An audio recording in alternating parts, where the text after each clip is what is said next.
पंजाब का 2653 अरब रुपए का बजट आज पेश किया जाएगा। सरकारी मुलाजमीन की तनख्वाहों और पेंशन में 10% इजाफे की तजवीज़। बजट मंजूर करवाने के लिए वजीर आला उस्मान बुज़दार मुतहर्रिक। हम ख्याल इत्तेहादियों, नून लीग और पीपल्स पार्टी के मुनहरिफ अरकान से मुलाकातें। कहा बजट आसानी से मंजूर हो जाएगा, अवाम को हकीकी मानों में रिलीफ देंगे।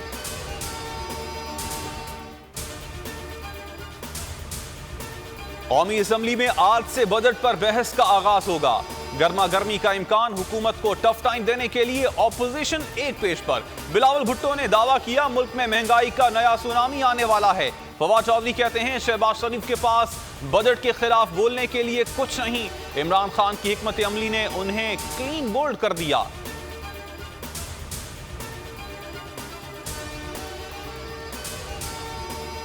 शहबाज शरीफ का नवाज शरीफ से टेलीफोनिक राबता।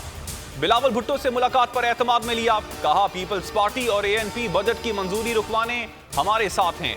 पार्लियामेंट में ऑपोजिशन इत्तेहाद से हुकूमती अज़ाइम नाकाम बनाए जा सकते हैं।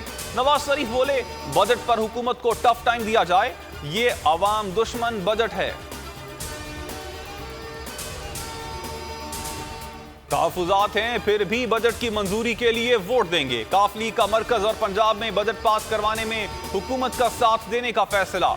ज़राए काफ लीग के मुताबिक तरक्याती फंड्स और अफसरान की तकर्रियों के मामले पर वज़ीर आला ने ताउन की यकीन दहानी करवाई है। छुट्टियां खत्म, पढ़ाई शुरू। सिंध में कल से 6ठी से 8वीं तक क्लासेस का आगाज हो जाएगा। प्राइमरी क्लासेस 21 जून से शुरू कर दी जाएंगी। सईद गनी का ट्वीट। मुल्क में वबा की शिद्दत में कमी। मुस्बत केसेस की शरह 2.59% रही। 24 घंटों में 34 अमवात।